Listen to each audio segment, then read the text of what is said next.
a ver algo diferente. Y vamos a terminar con, creo, una discusión interesante, ¿sí? Vamos a terminar entendiendo la guerra comercial entre China y Estados Unidos, ¿sí? Y un tema de total actualidad en la Argentina.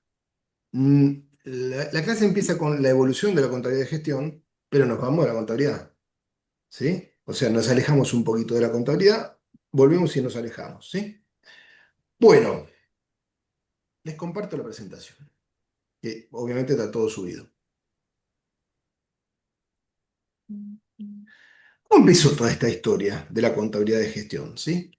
Los padres de la contabilidad de gestión es la empresa Dupont de Nemours, la Dupont de Nemours. ¿Por qué? Por cositas que yo les voy a ir contando, ¿sí?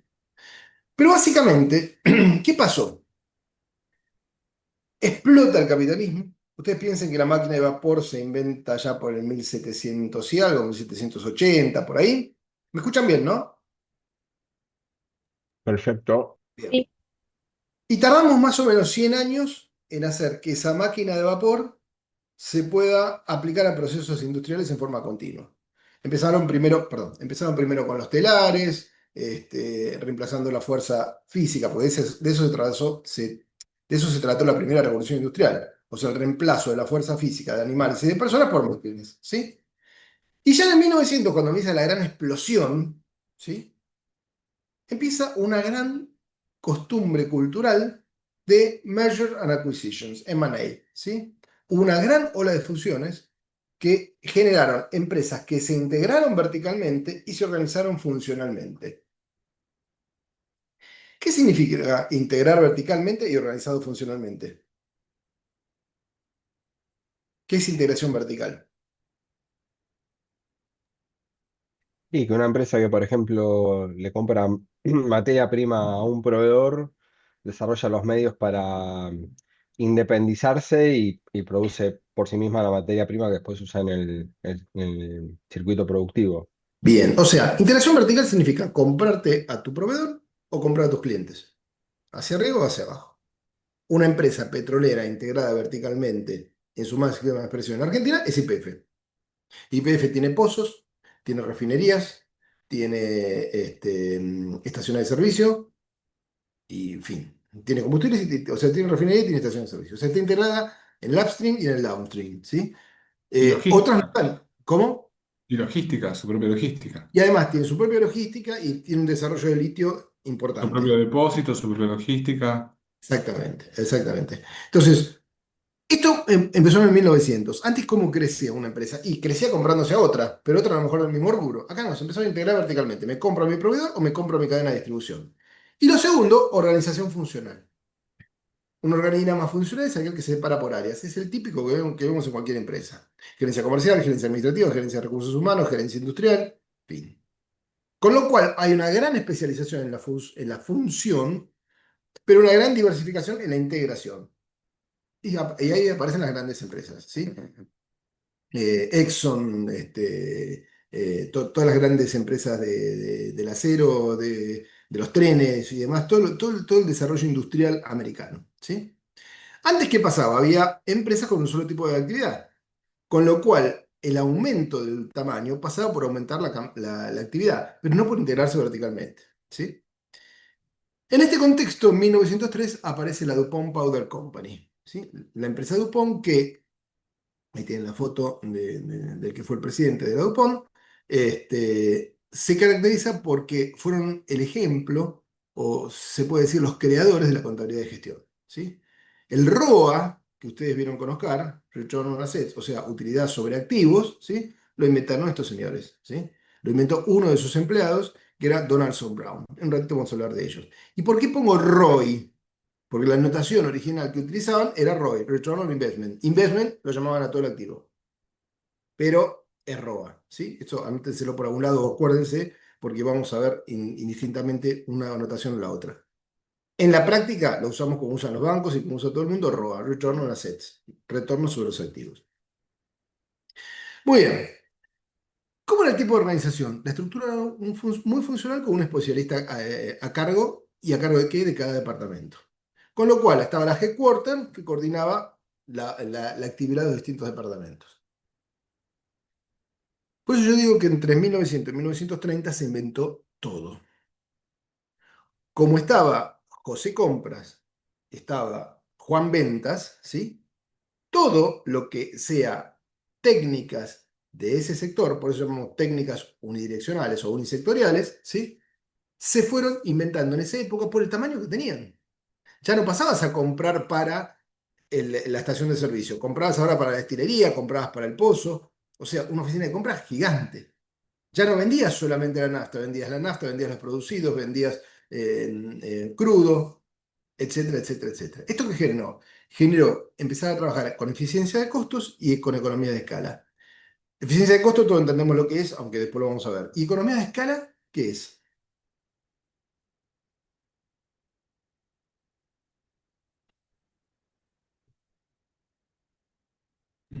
Es que a mayor producción vas reduciendo los costos de producción de cada unidad. Es como que Exactamente, vas exactamente, vas generando una escala que te conviene en función de tu producción para tener para eficientizar tu proceso, tanto sea de costos de insumos de personas, bueno, de trabajo, tierra, si querés reducirlo a eso, a los... exactamente. Dicho en otras palabras, con un ejemplo, si yo tengo una terminal automotriz que invertí 800 millones de dólares a lo mejor para ponerla en serie y trabajo a un turno, no estoy aprovechando las economías de escala. Cuando trabajo a 2 turnos, ya la estoy aprovechando mejor. Si meto 3 turnos, y bueno, ya llega un punto en que se satura y tengo que ver la ampliación. Esto depende de la demanda del mercado, ¿sí? Entonces, al crecer en tamaño, generaban grandes economías de escala. Y empiezan a anticiparse a lo que pasará. Entonces empieza el uso del presupuesto y la medida del retorno sobre la inversión. Fíjense, la DuPont Power Company cambió el concepto de medición de la rentabilidad, ¿sí? Antes, ¿cómo era? Se concentraba en la operación. Entonces, ¿qué pasaba? La plata que había que poner, los 800 millones de dólares para poner una terminal, ¿sí? O en ese momento a lo mejor 50 millones de dólares ya era una barbaridad, ¿sí? Esto era un dato, ¿sí? Y la otra cosa que se buscaba con la contabilidad era generar reducción de costos. O sea, lo importante era bajar los costos, ¿sí? Los costos donde el costo más importante era mano de obra, porque la mano de obra era intensivísima. ¿Sí? Habíamos inventado procedimientos eficientes, pero todo a mano, ¿sí? La máquina intervenía, pero había mucho manual, no había robots, como hay en una terminal, ¿sí? Ahora, y esto es lo nuevo, Dupont dice, a mí no me importa el capital invertido como un dato, tampoco me importa el bajar los costos, sí me importa como gestión, ¿sí? Pero me importa entender cuánto es, lo que tiene ahí el primer párrafo, la tasa de retorno del dinero invertido en lugar del porcentaje de beneficio sobre el costo. O sea, ya no es cuánto margino el markup, beneficio sobre el costo, sino es el ROA. Cuánto gano en función de los activos involucrados. Entonces, ¿cuánto me reditúa el capital? Ustedes dirán, esto es normal, es como digo, pongo una plata en plazo fijo o la pongo en un fondo de inversión o compro dólares. ¿Quién me da más? ¿Qué mayor rentabilidad tengo? Estás midiendo el retorno sobre el capital. Bueno, hasta ese entonces no se medía así. Esto es una innovación que crea Donaldson Brown, ¿sí? Con lo cual empieza a importar cuánto tengo invertido en los activos. En 1903 se realiza un inventario completo de todas las plantas y equipos. Claro, antes era un dato. Fíjense que en la actualidad, si ustedes se fijan en todas las compañías, ¿sí? Nacionales, multinacionales, pymes o lo que quieran, ¿sí? Hacen muchísimo inventario sobre los stocks, pero de repente no hay tanto un inventario sobre activos fijos. Le huimos todos los que alguna vez pasamos por administración y finanzas a un inventario sobre activos fijos. Cuando cada tanto lo hacemos, y bueno, ahí por qué, y porque hay una cosa que se compró, después se anexó otra máquina, esto se sacó, se anexó un motor, se anexó otra cosa, y una mezcladora que se integró junto con la formadora. ¿Cuánto es el valor de ese activo? ¿Sí? Entonces, en 1903, estos muchachos hicieron por primera vez un inventario de activos fijos. Así que cada tanto es bueno hacerlo en las compañías. ¿Sí? ¿Se ¿Vale? entendió el concepto entonces? Sí, Sebastián. No, no, Ah, no, Gabriel nomás. perdón. ¿Se entendió el concepto? Entonces pasamos de medir margen, markup, que no sirve para nada, o sea, sirve para tener una orientación, pero es decir, gané el 10% sobre las ventas. Y lo que me importa es cuánta plata invertiste en los activos para ganar ese 10% sobre las ventas. Y esto es lo nuevo que inventa Donaldson Brown, un ingeniero de la DuPont de Nemours. Bien,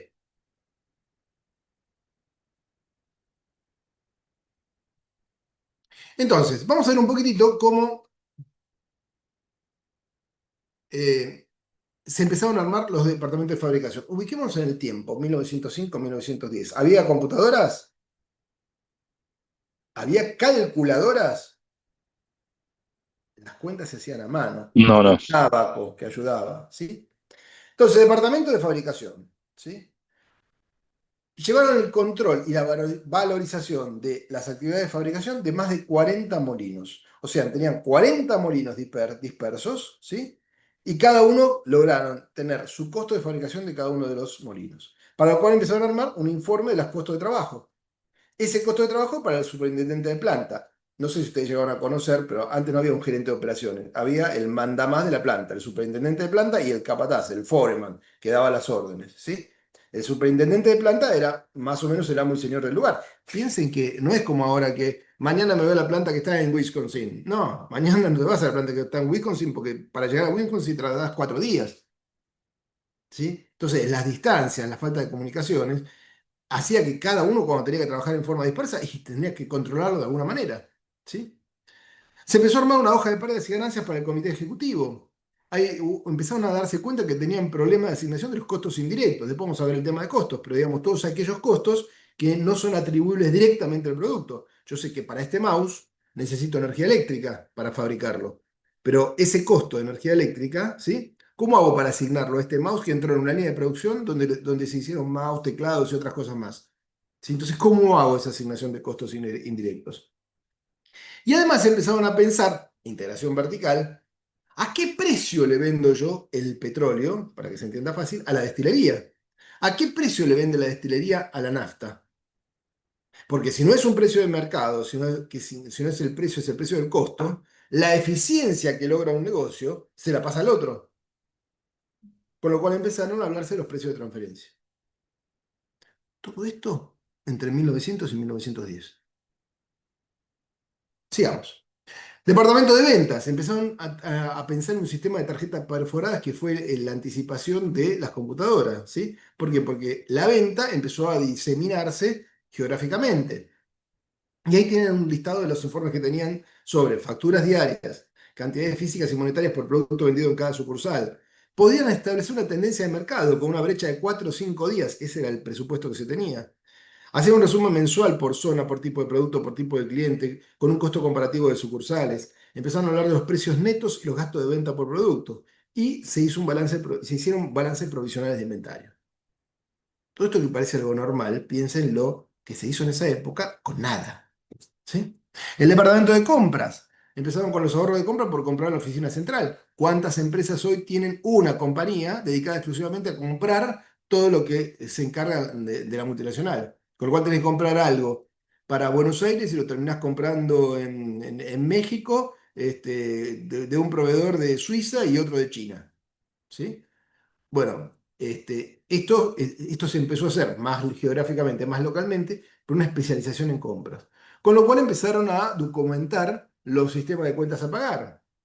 Y ahí empezó a haber un poquito de relacionamiento con los costos, control de gasto de la materia prima, coordinar las compras y producción para no tener sobrestock, control sobre pedidos, recepción, gastos, cómo es el servicio, empezó la logística.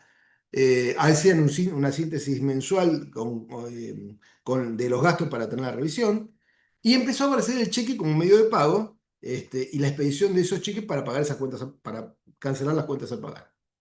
Fíjense qué interesante, en 1907 hubo una importante recesión que los encontró a todos con exceso de inventarios, ¿sí? Porque compraban por demás para tener mejores precios. Con lo cual ahí nace el lote óptimo de compra. ¿Se acuerdan de una formulita que a lo mejor la vieron en la facultad, lote óptimo de compra? ¿Sí? Y era una raíz cuadrada, no me acuerdo bien cómo era, pero reunía un poquito el costo de mantenimiento y demás. Bueno, todo eso se inventó en esa época. Ese costo, ese lote óptimo de compra, Toyota en 1950, a partir de 1950 lo va a cambiar por el lote mínimo de compra. ¿sí? Con el just in time y toda la técnica empresarial japonesa. Pero fíjense, la recesión de 1907 generó que naciera este concepto del lote óptimo de compra. Y se fijaran políticas de inventario, cuánto de mínimo, cuánto de máximo, el punto de compra y todo lo que conocemos en una oficina de compra. ¿Sí? Bien, hasta acá dudas, preguntas, comentarios. Esto es un poquitito de historia para que entiendan y nos pongamos en la piel de estos locos de esa época que inventaron todo, vuelvo a repetir, inventaron todo. Lo que viene ahora es el esquema que usó Donaldson Brown para inventar el ROA, ¿sí? Ustedes cuando vieron el ROA con Oscar lo vieron muy rápidamente y el concepto ¿cuál era? Utilidad operacional sobre activos. O sea, es la utilidad antes de intereses, ¿sí? Y antes de impuestos a la ganancia, ¿sí? Entonces, el ROA mide cuánto gano sobre los activos que tengo, ¿sí? Y el esquema era el siguiente.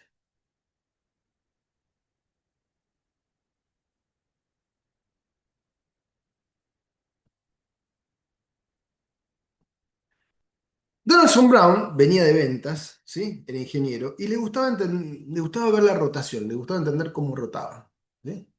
Entonces, por eso, en realidad, la utilidad operativa sobre los activos tiene dos coeficientes, un indicador de rotación y un indicador de ingresos o utilidad sobre ventas, ¿sí?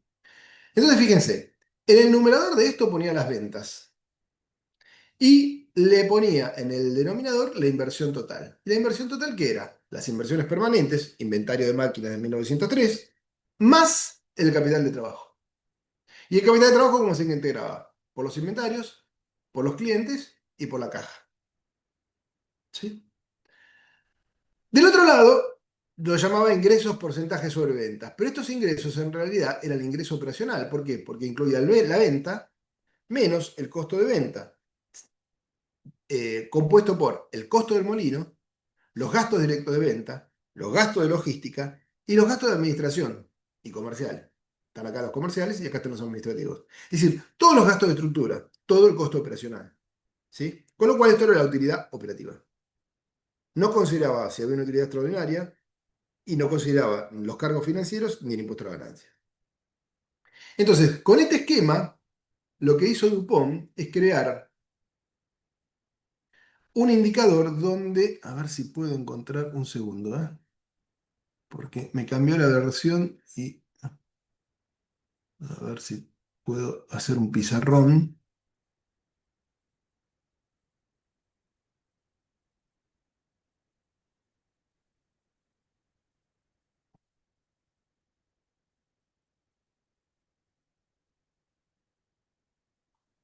A ver. No, vamos a hacerlo con un Excel entonces. Un segundito. Fíjense,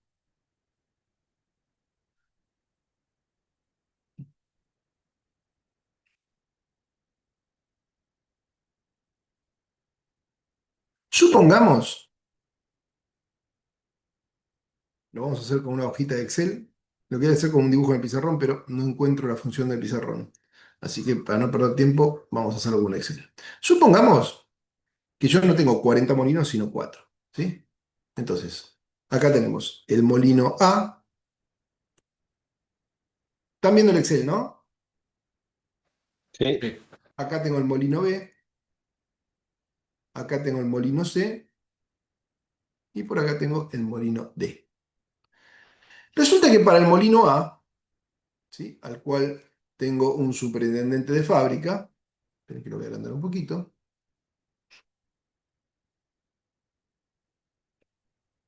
Resulta que al molino A es un molino grande, entonces tengo activos fijos por 2 millones, lo pongo en miles, 2 millones de dólares, perdón, 5 millones de dólares. Gracias.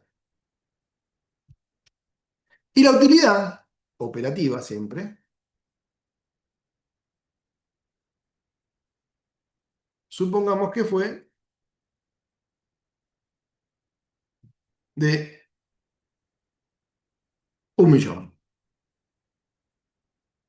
El molino B es un molino muy viejo. Ah, una cosa importante, ¿por qué molino? Molino es porque se molía la pólvora. La Dupont de Nemours se dedicaba a la pólvora. En general, todos eran molinos que molían materia prima, valga la redundancia, para lograr una transformación, ¿sí? Por eso, ustedes cuando vean algunos libros en inglés, se habla mills, y los mills son fábricas, pero en realidad es la traducción de molino que se asimila a una fábrica, ¿sí? Entonces, el activo fijo de el B, supongamos que son 2.000.000 de dólares, es un molino más chico, más antiguo, y la utilidad operativa era de 400.000. Muy bien. El molino C, está por acá abajo, vamos a ponerlo más arriba, así no lo interrumpimos. El molino C, supongamos que tiene activos fijos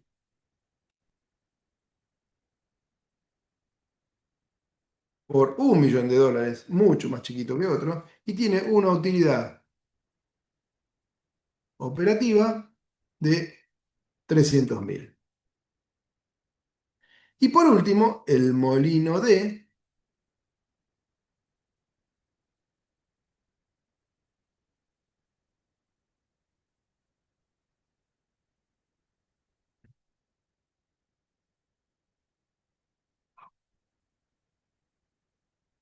tiene activos fijos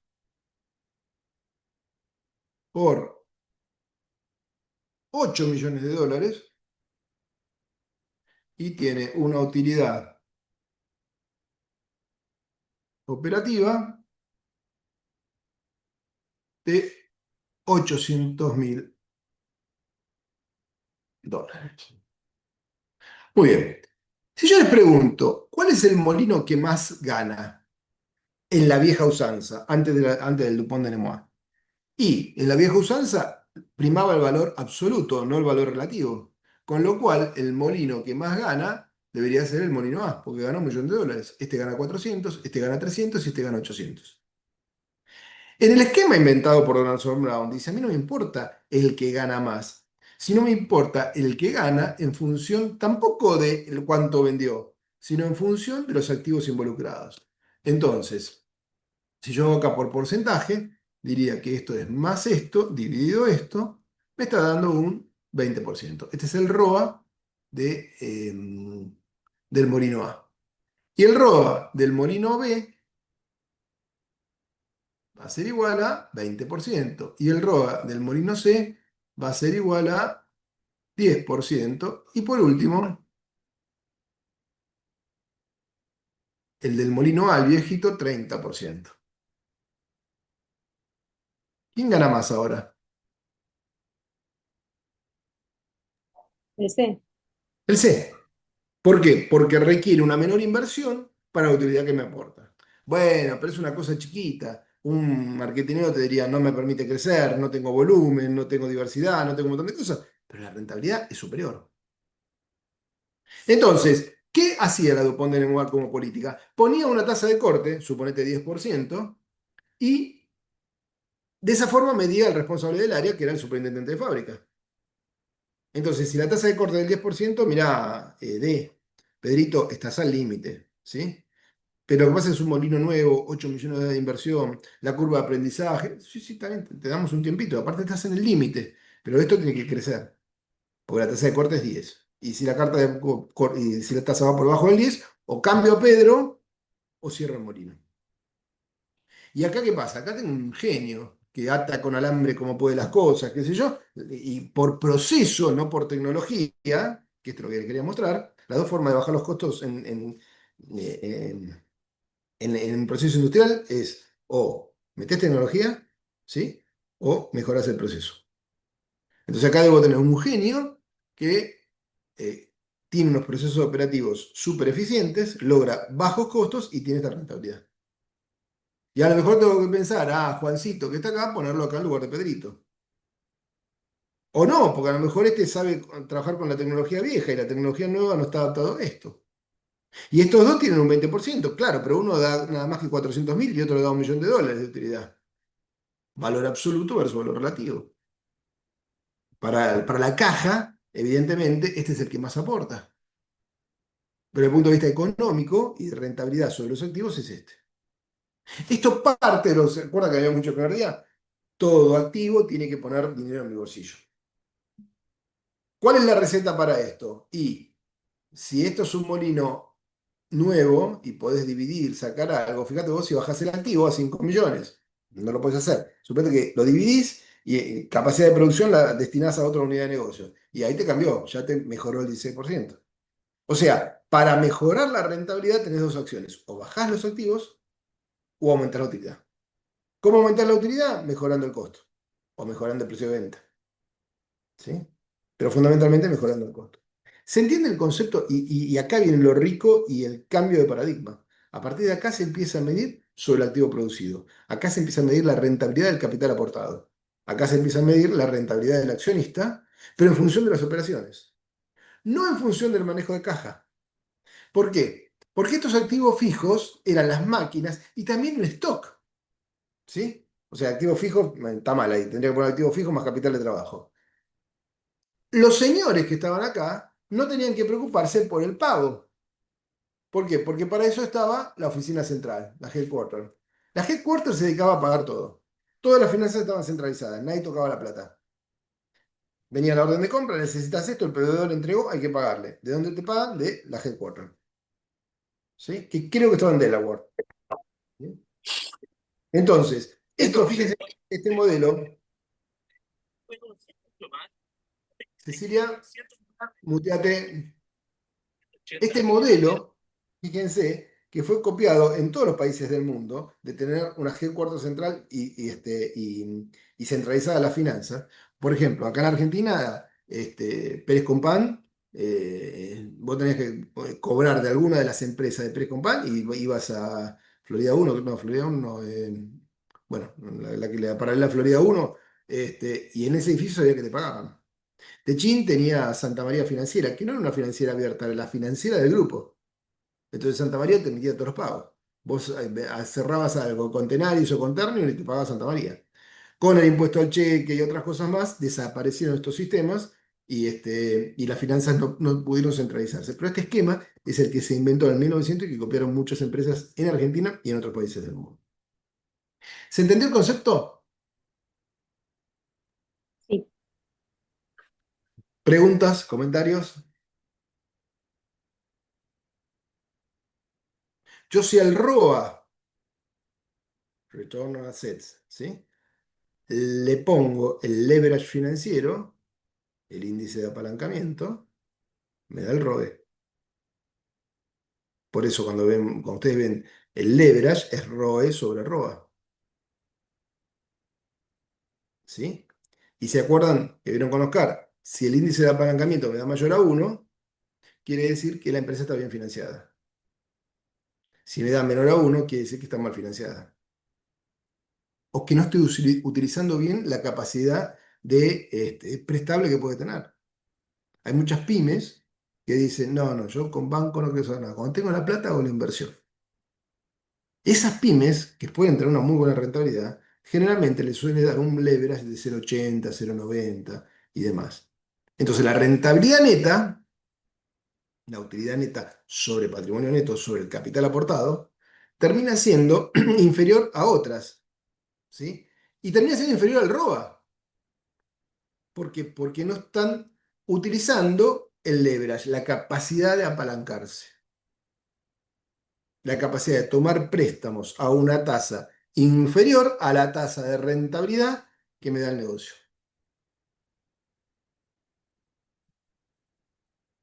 ¿Se entendió? Entonces, cuando yo mido el ROA, mido la rentabilidad de los activos. Cuando mido el ROE, mido la gestión económica y la gestión financiera. ¿Por qué? Porque ROA por leverage, gestión financiera, es ROE, utilidad para el accionista.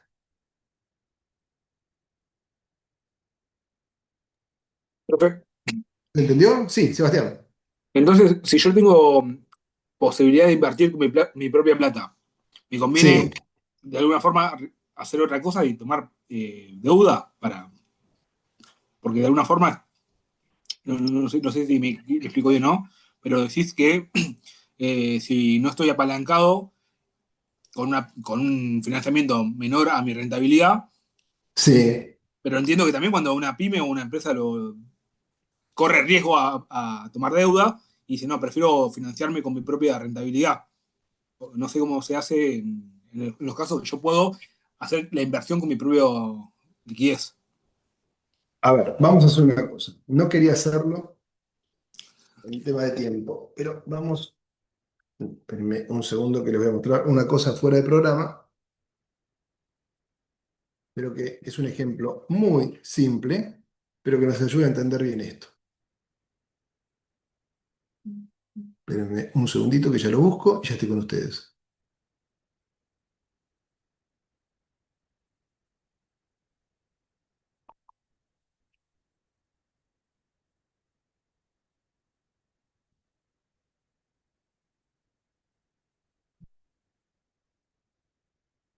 Bien, acá está, acá lo encontré. Fíjense, les voy a compartir otro archivito.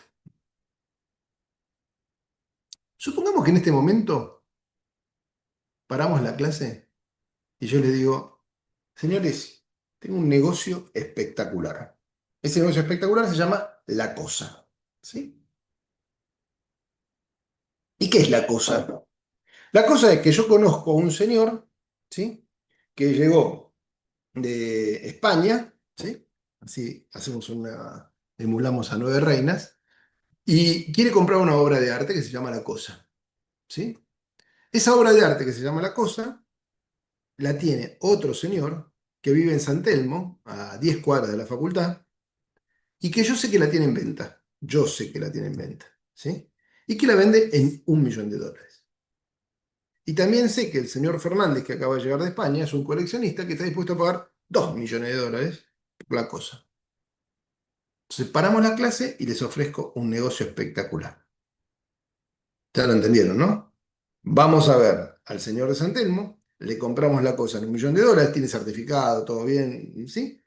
Y nos vamos caminando sin hacer ningún gasto hasta el Hilton donde está parando y como si fuese Nueve Reinas, le vendemos al señor Fernández la cosa en $2.000.000. Llegamos y distribuimos la plata. ¿Qué les parece? Nos ganamos $1.000.000 en la pasada. ¿Les gusta? No los veo ¿Sí? exultantes. Sí, No, sí. no, no me creen que el negocio está.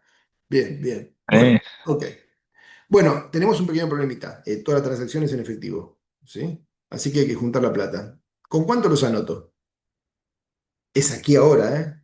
Tenemos que llegar a juntar un palo verde. Entre los, ¿cuántos somos los que estamos en la sala? 40.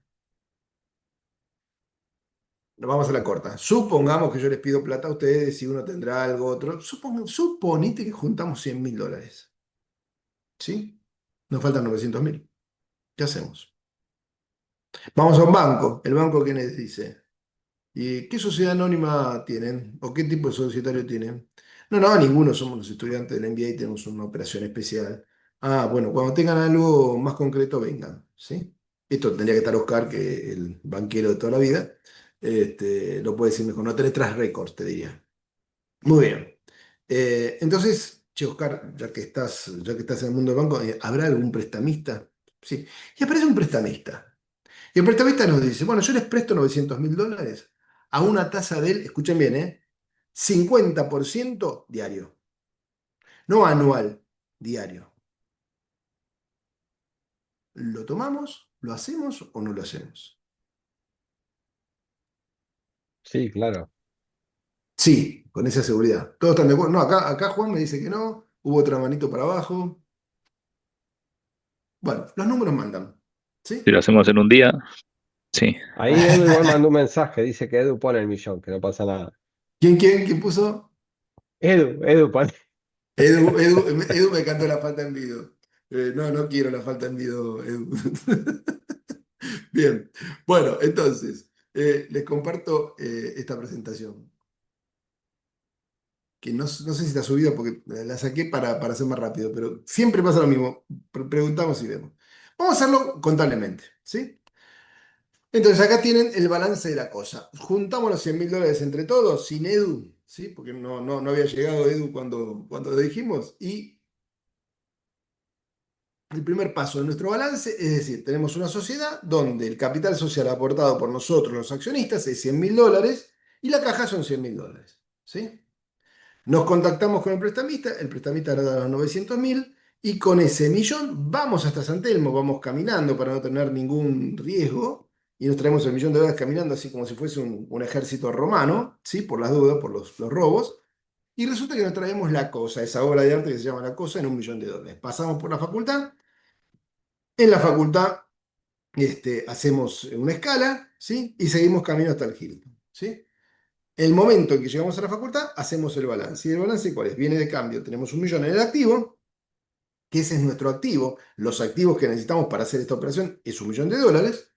¿Y cómo está financiado ese activo? Está financiado por préstamos, por 900.000, y 100.000 que lo pusimos nosotros en capital social. Llegamos al Hinton, hicimos la operación, volvemos a la facultad con los $2.000.000 para empezar a repartir, previamente pagar las deudas, y entonces empezamos a armar contablemente. Decimos, vamos a ver el cuadro de resultados. El cuadro de resultados es ventas 2 millones, menos costo de la mercadería 1 millón, la utilidad operativa es 1 millón.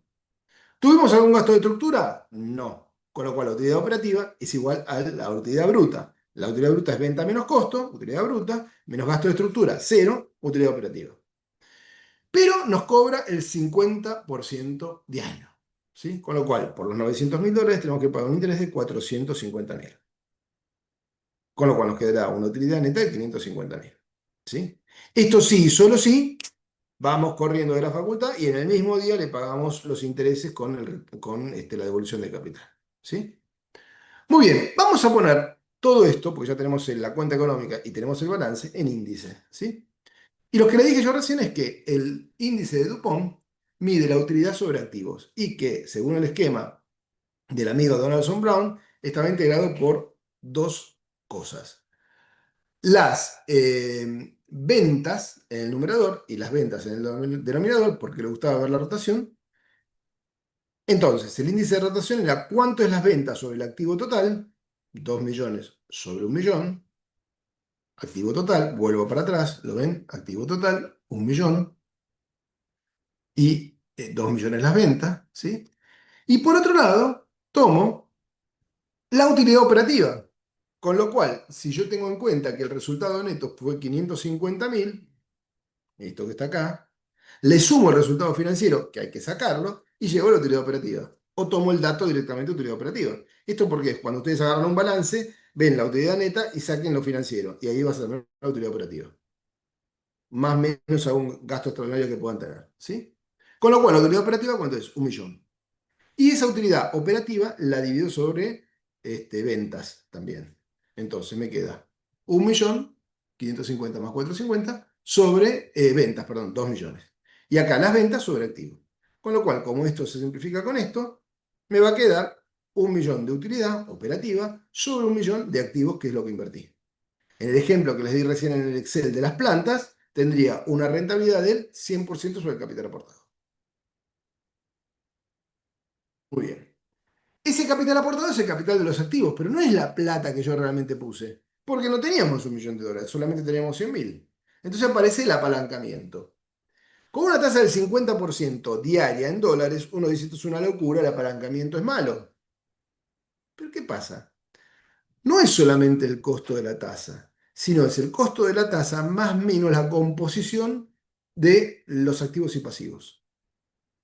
Entonces, si yo hago el índice puro del leverage financiero, tiene dos, nosotros lo hemos simplificado, pero si lo quieren anotar porque es interesante, el leverage financiero está dado por la utilidad neta, el bottom line, la última línea, o sea, 550.000, lo vemos acá, 550.000, sobre la utilidad operativa, o sea, copiamos el numerador de Dupont, o sea, 550.000 sobre 1 millón.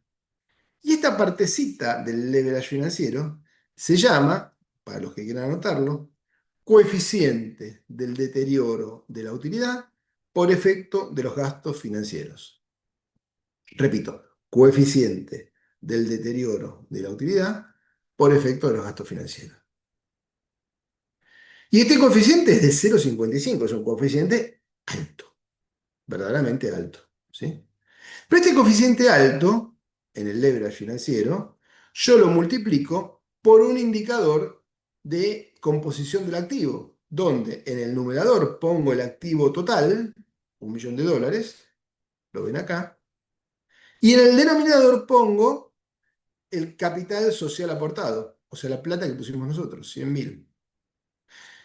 Entonces, si bien el índice del deterioro, el coeficiente del deterioro de utilidad es el 55%, lo multiplico por una estructura de activos donde el millón que tengo solamente financié un 10%. Quiere decir que es 10 veces más de la plata que nosotros pusimos. Al multiplicar el coeficiente del deterioro de utilidad por 10, que es lo que yo puse un décimo del activo total, claro, este 0,55 se transforma en 5,50. Esto significa que el deber financiero es mayor a 1. Y si es mayor a 1, quiere decir que está bien financiado. Entonces, la rentabilidad que logramos, gracias al apalancamiento financiero y en términos de porcentaje, la vemos en el ROE. Utilidad neta sobre el patrimonio neto. ¿La utilidad neta cuánto es? 550.000. Sobre el patrimonio neto, ¿cuánto es? 100.000. O sea, 55%. Perdón, 550%. Que surge de multiplicar el Dupont por el leverage financiero. 100% por un coeficiente. Acuérdense que el leverage no es un porcentaje, sino es un coeficiente, que es el 5,5. Y esto me da el ROE, que es un porcentaje, 550%. Con lo cual, a la pregunta de recién, ¿gané más en forma porcentual? Vos me decís, pero Marcelo, si hubiese tenido $1.000.000 en valores absolutos, ¿gano? Sí, obvio, para esta operación, si tenemos el $1.000.000, en vez de estar repartiéndonos ahora $550.000 de resultado final, nos estaríamos repartiendo 1.000.000. Pero ¿qué pasa? No existe este tipo de negocios con esta rentabilidad. Es una cosa muy puntual. Que es más, si no conseguíamos esta financiación al 50% diario, no la podíamos hacer porque nadie nos prestaba plata y no la teníamos.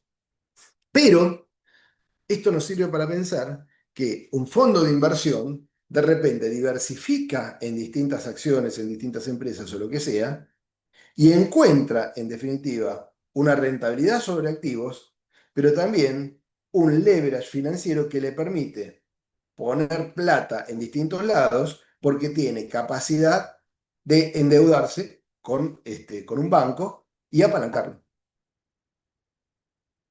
potenciando la utilidad sin poner plata. Por eso esa simplificación que ven con Oscar, ROE sobre ROA, es el leverage financiero. Si es mayor que 1, te pasa esto.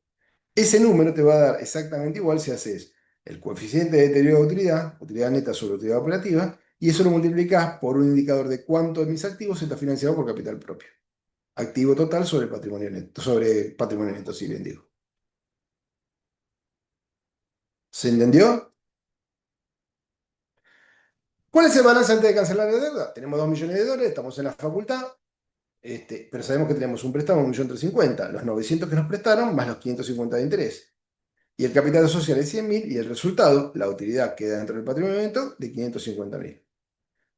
Encomendamos a dos que vayan a pagar al prestamista con los bolsos, van y le pagan 1.350.000.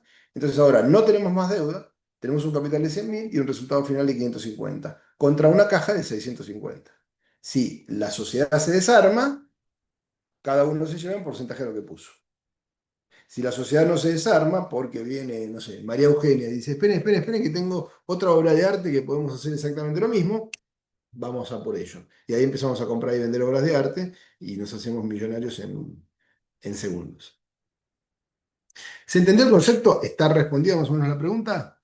Sí, sí, lo único que me cuesta terminar de ver en la práctica, cuando, no sé, yo agarro y digo, entiendo que todo a nivel número me funciona, ¿no? Pero eh, como premisa de que siempre un negocio bueno está apalancado y si no tengo apalancamiento no estoy haciendo un muy buen negocio, digo, ¿por qué no, no sé, no me sirve pensar en rematar las máquinas que tengo o algo, o decir, che, yo tengo liquidez, en vez de poner 100.000, esa liquidez la uso en otro lado, puedo pensar no sé, invertirla en maquinaria. Sé que después capaz si lo tengo en el negocio, esa liquidez, y si le invierto en stock o lo que sea, me genera capaz una rentabilidad mayor o menor que el negocio este puntual. Y ahí tengo que analizar si me conviene ponerlo en stock o en maquinaria. Pero bueno, Exacto. me, Y a me veces cuesta, también podés, y a veces también tenés que ver la oportunidad, porque a lo mejor la oportunidad es estar líquido. claro, por eso me cuesta más que nada pensarlo en la practicidad No, de hoy no te tener un hagas problema, negocio. Sebastián, que es el problema de Argentina hoy. Hoy las tasas en la Argentina están carísimas. Sin embargo, los bancos que te dicen, che, son tasas negativas porque estoy por abajo de la inflación. Claro. En algún caso, ¿sí? En otros casos no, tarjeta de crédito, eso te destruyen, ¿sí? Entonces, ¿qué pasa? Si vos hoy te dicen, como hay, ¿eh? En Expoagro, por ejemplo, se daban, te damos una tasa para insumos agrícolas a 3 años, fija en el 38% anual en pesos. Entonces vos agarrás el discurso de hace 4 meses, en agosto la tasa es cero, ven los números ahora y decís, che, no llegamos a cero, está bien, hubo, pasaron otras cosas, la guerra, qué sé yo, y demás. Este año es 30, pero si esto sigue así, el año que viene, o 20, 20 y pico, como se estima que va a ser la inflación de este año, pero el año que viene seguro que va a bajar. Entonces yo me estoy atando a una tasa del 35% durante 3 años. A Sí, lo sí. mejor es la única fuente de financiación que tengo y veo el negocio y el negocio lo pienso a largo plazo. Entonces ahí vienen las cosas con los bancos. Che, ¿tenés precancelación sin cargo? Porque a veces los bancos te dicen, te dejo precancelar, pero te cobro un flat, o sea, un porcentaje directo sobre la deuda que precancelás. ¿Sí? Ok. Entonces, hoy si te dan una financiación en pesos, ¿sí? A tasa variable, ya la empezás a pensar. Por ejemplo, que yo, típico Tamar más 5. Tamar es el promedio de los plazos fijos que se dan, o sea, tasa pasiva más 5 puntos. Bueno, está bien. Va acompañando. Si la inflación baja al cero y la tasa de interés en un banco va a ser, de plazo fijo va a ser 3, con lo cual yo voy a pagar el 8 y no estoy atado a un 35. Pero puedo especular y decir, bueno, pero pará, ¿y el dólar cómo está? Vi antes justo de entrar que hoy el dólar estaba a 1.400, casi 1.500, 1.400, 1.490, 1.500, bueno, no sé. En algún momento va a llegar a 1.800 a fin de año, según dicen. 1.700, 1.800. Porque va a acompañar la inflación, nada más que por eso, ¿sí? Entonces yo digo, si yo tomo una tasa en dólares, en Expoagro, por ejemplo, se daba para algunos vehículos al 1,5% anual en dólares. ¿Escucharon? 1,5% anual en dólares. Con lo cual voy a empezar a decir, tengo un riesgo a la devaluación, si se devalúa a 3.000, soné, pero si la devaluación es a 1.800, yo me estoy endeudando prácticamente al ritmo de la inflación. Entonces a lo mejor corro ese riesgo, porque de otra forma un 38% contra un 20% de inflación, y estoy desfasado en casi 18 puntos. Entonces, por el costo financiero hoy por hoy, ese leverage puede tornarse negativo por los altos costos financieros. ¿Se entiende? En países más estables esto es más fácil de entender. Ok. Yo tengo un amigo que se fue a vivir a España. Era un ex gerente de una empresa industrial importante. Se había retirado de la compañía, 50 y pico de años. La mujer era española. Quería volver a vivir a España. Y decidieron en pandemia, justo les tocó en pandemia, el momento de la mudanza. ¿Sí? Entonces, ¿qué hizo? Él había abierto un depósito acá comercial donde vendía productos derivados de la construcción que siempre manejó, pues era comercial. Vendió su empresa acá en $500.000 y se compró en España una empresa por $500.000. Estos son datos reales. $500.000 pagó para una empresa chiquita, creo que tenía 20 empleados, 500.000 euros, perdón. Y esos 500.000 euros le dejaban, después de pagar los sueldos, los impuestos y todo lo demás, 10.000 euros mensuales de rentabilidad. ¿Por qué la compró? Porque los accionistas eran tres señores y señoras de más de 75 años, sin hijos, y dijeron, vendo la empresa, nos morimos, no tengo descendencia, dame, show me the money y voy a vivirme la vida loca. ¿Sí? Bien. Si estamos hablando de 10.000 euros, ponías 550.000, 10.000 euros por mes, en 12 meses son 120.000 euros, cuenta rápida, en realidad tendría que capitalizar. 120 sobre 550 es una más que interesante rentabilidad sobre activo, el ROA. ¿Sí? Ahora bien, esto incluye un gasto por el pago del inmueble. ¿Me van siguiendo? Sí, O sea, sí. el inmueble no estaba a la venta. Mi amigo en uno de los viajes a España, el banco le dice, oye, te estás comprando una empresa con una capacidad de leverage impresionante. Dice, tiene un track record hermoso, siempre han pagado sus deudas, no tienes ningún inconveniente. Dice, ¿por qué no te compras el edificio? Y le dice, ¿con qué plata? Yo te lo financio. ¿Y a cuánto? A 30 años, al 1,5% anual en euros. Una hipoteca a 30 años. O sea, el banco bajo riesgo porque tiene una hipoteca sobre el inmueble, ¿sí? Mi amigo empezó a hacer las cuentas y dijo, lo que yo pago de alquiler es muy similar a lo que pago de cuota. Está bien, son 30 años, pero me saca un gasto. Llamó a los dueños y les dijo, ¿quieren que les compre el edificio? El banco me presta la plata. ¿Cómo no? Con lo cual, no me acuerdo si fue $1 millón o algo así, no, un poquito más.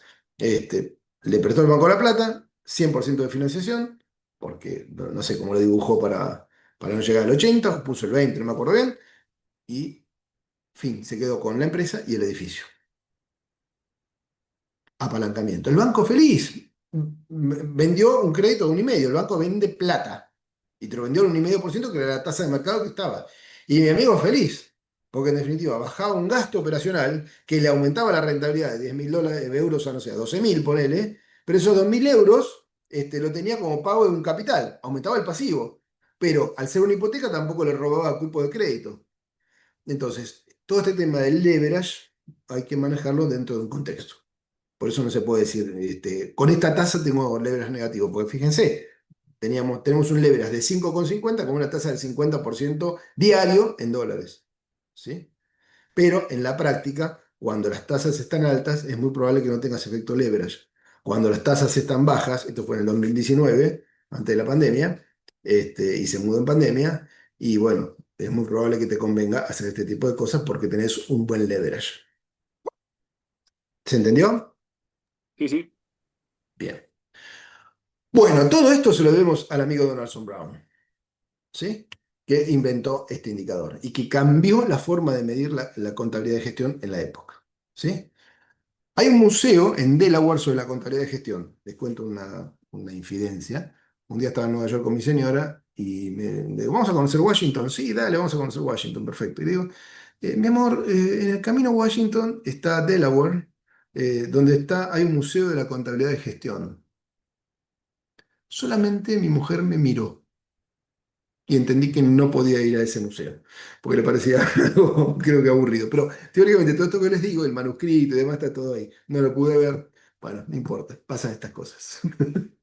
Bien, bueno, seguimos. Por lo menos Eugenia se ríe, porque además están todos serios diciendo qué mal chiste. Pero fue verdad, ¿eh? Fue verdad. Bueno, entonces, nace la empresa tradicional. ¿Sí? ¿Y cómo nace la empresa tradicional en este contexto? Con el aporte de Taylor. Taylor, un pensador de administrador. Taylor, el padre de la eficiencia, si se quiere, ¿eh? Todo eficiencia, ¿sí? Donde Taylor hace una separación del trabajo manual en tiempos y movimientos. El estudio de tiempos y movimientos es lo tayloriano. Ustedes estarán pensando en este momento, pero ¿qué me está hablando Marcelo de los tiempos y movimientos? Esto de 100 años atrás. Sí, ¿saben qué está vigente? Totalmente vigente. Porque las mejoras que podés hacer en una empresa, si no tenés plata para poner tecnología, es con los procesos. Y los procesos son estudiar los tiempos y movimientos. ¿Sí? Aunque no sea como se hacía en esa época, sino con sentido más común y con instrumentos más precisos. ¿Sí? Y a veces pequeñas inversiones, ¿sí? Como poner una zorrita, algo que se mueve automáticamente en un riel o lo que sea, te cambia la vida en cuanto a tiempos y movimientos. ¿Sí? En este concepto filosófico se para el pensar del hacer. Es la época de la racionalidad absoluta, el racionalismo absoluto, el positivismo absoluto. Entonces, el ingeniero, que es racional, ¿sí? Piensa y el operario hace. No podés pensar o esto al revés, ¿sí? El ingeniero piensa, pero el operario, ¿qué hace? Conoce los secretitos de la máquina. Yo digo que fui 15 años gerente general de una empresa metalúrgica y jamás encendí una máquina. Jamás. ¿Sí? Con lo cual, a Taylor se lo calificó de mecanicista, hubo muchas críticas en una película de Charles Chaplin de la época, tiempos modernos y demás, Y hacia el 2000 hay un revisionismo filosófico sobre lo de Taylor, porque parece que Taylor escribía por ahí, miren, esto es algo que no está del todo bueno, ¿sí? Como seres humanos, pero es algo transitorio para que nosotros podamos, nuestros nietos puedan cumplir el sueño americano. Esto es más o menos lo que sostenía Taylor. Mientras estaba Taylor, aparece Ford, que inventa la línea de montaje. Ahora vamos a ver lo que era la línea de montaje. La forma de regular el trabajo, como era con el mando y control. Y aparece el foreman, el capataz, la figura de la autoridad, que da la orden y la orden se cumple. Y no se piensa otra cosa porque las órdenes están para cumplirla. En un esquema donde la tecnología avanza muy poquito, muy poquito. No es como ahora que explotó. ¿Sí? Entonces, esta empresa tradicional, ¿sí? El Fordismo. ¿Sí? ¿Y qué es el Fordismo? Hay un señor, Lee Iacocca, ¿escucharon hablar de él? Lee Iacocca era un gerente de Ford, ¿sí? Es el que inventó el Ford Mustang, que Henry Ford II, el nieto, lo echó de la compañía, después de haber creado el Ford Mustang, porque vio que le hacía sombra, ¿sí? Entonces, lo cuento cortito, no le gustaba a Henry Ford II, era bastante excéntrico, no le gustaba la gente, los profesionales que crecían y que podían hacerle sombra a sus ideas, entonces lo echó literalmente. Escuchen bien, esto es interesante porque hubo un libro que se llama Autobiografía de un triunfador, bestseller en los 80, ¿sí? ¿Por qué? Porque le dijo a Lia Coca, te vas de Ford y te pago un bono in eternum mientras no trabajes. O sea, tipo de 40 y pico de años, te vas a tu casa, te pago, no sé, $300.000 al año a condición de que no trabajes. Si empezás a trabajar, te quedas sin la plata. Sí, Henry Ford II hacía cosas de ese tipo. Este, ¿Les gusta la idea? ¿Compran? ¿Sí o no? Y Compro. depende cuánto paga, pero sí, sí, compramos. Yo tengo $300.000, no sé la cifra exacta, pero bueno, $300.000 por año. Escúchame, no, no, no. A lo mejor ni lo ganas hoy los $300.000 por ¿A no dónde trabajar. firmo? ¿Dónde firmo? Bien, bien, bien. Ahí ya empezamos. Trabajo de otra Bien. cosa. Me voy a trabajar Tiene, otra cosa. tiene un leverage eterno. No, si trabajás sonaste. No, no, la condición es no trabajar. Leo, Jardinería, qué sé yo. bueno, sí, ese hobby, lo que sea. Juego al pádel, ¿no? Al tenis. Le tocan la puerta un día y le dice, señor Liacoca, sí, somos de Chrysler, ¿sí? Chrysler está quebrada y creemos que usted es el único tipo que la puede llevar adelante. Y Liacoca dice, lo pensé bastante porque perdía mi bono anual, pero era mi venganza que tenía sobre Ford. Claro, ya estaba hecho el pibe, supongo, ¿no? Entonces, ¿qué pasa? Asumió la presidencia de Chrysler oficialmente, se puso su salario en $1 al año contra los 300.000 o X que cobraba de Ford, ¿sí? Y empezó a salvar a la compañía, para lo cual reunió un montón de gerentes. El libro del día Coca es espectacular porque te habla cómo se forma un equipo, ¿sí? Y cómo lo fue robando de la gente que estaba con él trabajando en Ford antes. Y en un momento dice, con estas 20 personas soy capaz de armar el gobierno de Estados Unidos. Pide un préstamo que le piden garantía del Tesoro de Estados Unidos, con lo cual se va al Parlamento a defender el business plan. Es como que ustedes tuvieran que defender la tesis que van a hacer frente al Parlamento, ¿sí? Se lo aprobaron, consiguió la garantía del Tesoro y lo interesante es que devolvió el crédito creo que 6 meses o un año antes, no me acuerdo bien ahora. Con lo cual, entre eso y lo que había escrito, que en el libro, que con esta gente soy capaz de tener el gobierno de Estados Unidos, y aparte trabajaba en una asociación por la Estatua de la Libertad, porque se acordaba cuando vino con sus padres de inmigrante y ver la Estatua de la Libertad y eso le emocionó y qué sé yo. El Partido Republicano lo ponía como candidato a presidente, ¿sí? En esa época apareció Ronald Reagan y terminó siendo Ronald Reagan y se bajó de la candidatura a presidente. Pero llegó hasta eso. Bueno, este señor, Lee Iacocca, historia nada más para que lo tenga, fue muy famoso en los 80. Este señor dijo sobre Ford, que lo conoció, ¿no? Él produjo un automóvil affordable, asequible, ¿sí? Pagó altos salarios y ayudó a crear una clase media. O sea, según Lee Iacocca, Ford inventó la clase media. Y ahí vemos la línea de montaje. Ustedes ven que acá hay una línea, las ruedas no están tocando el piso, sino que están atrás de una línea, la línea va pasando y los operarios a los costados, un montón de gente, va integrando distintas piezas. Eso lo agrega al estudio de tiempos y movimientos de Taylor, se complementa la eficiencia con el aporte de Ford, ¿sí? Entonces, ¿qué logró con esto? Reducción de tiempos, reducción de costos, mayores volúmenes, mayores ventas. Y además otra cosa interesante, la reducción de la jornada de trabajo y el aumento de salario. ¿Cómo logró todo esto? Bueno, básicamente crea un producto, ¿sí? Que lo larga en asociación con los hermanos Dodge, otra marca de auto, que después se escindió de la Ford, ¿sí? Y hacia 1908, bajo el lema que podría indicarse que fue la visión que tenía Ford sobre el mundo, Henry Ford I, no el que echó a Lía Coca, sino el fundador, decía, daré a cada americano un auto del color que quiera, mientras que ese color sea negro. Entonces, este es el Forte. ¿Y qué era el Forte? Un carruaje, donde la medida son dos colas de caballo era la medida de un carruaje, ¿sí? El motor adelante, impulsa el motor en vez de los caballos, la cajuela atrás y acá el lugar para sentarse, ¿sí? Producto estándar, bajo precio, seriado, y veamos cuáles fueron los tres aportes de Ford. En primer lugar, la cadena de montaje. En segundo lugar, la forma de remuneración. Y en tercer lugar, una forma diferente de vender. Acá tienen una fotito de la cadena de montaje. Fíjense en que hay bancos, los operarios están arriba de los bancos, ¿sí? Y lo que van haciendo es agregándole piezas, soldando, agregando, mientras la cadena va caminando, ¿sí? En este contexto de la cadena de montaje, fíjense si faltan 5 pibes. Tenés un problema. Hasta ir al baño es un problema, ¿sí? Entonces estaba todo estudiado como para que nadie faltase. Entonces, segundo elemento, la remuneración de los trabajadores, ¿sí? Y el tercero, la forma de venta. Vamos a primero, la línea de montaje. A ver, así cambiamos la voz, que alguien lo lea. Lo leo. Adelante, Adelante. adelante, adelante. ¿Quieren que lea? Consistía en la Cualquiera. normalización y la fabricación masiva de todas las piezas que componían el vehículo, de tal forma que, al congregar ordenada y racionalmente todas las piezas sobre la cadena de montaje, se podían ensamblar. En tan solo 1 hora y 33 minutos, un centenar de unidades diarias listas para salir a la calle. Bien, o sea, 100 autos por día. No había carretera, no había nada.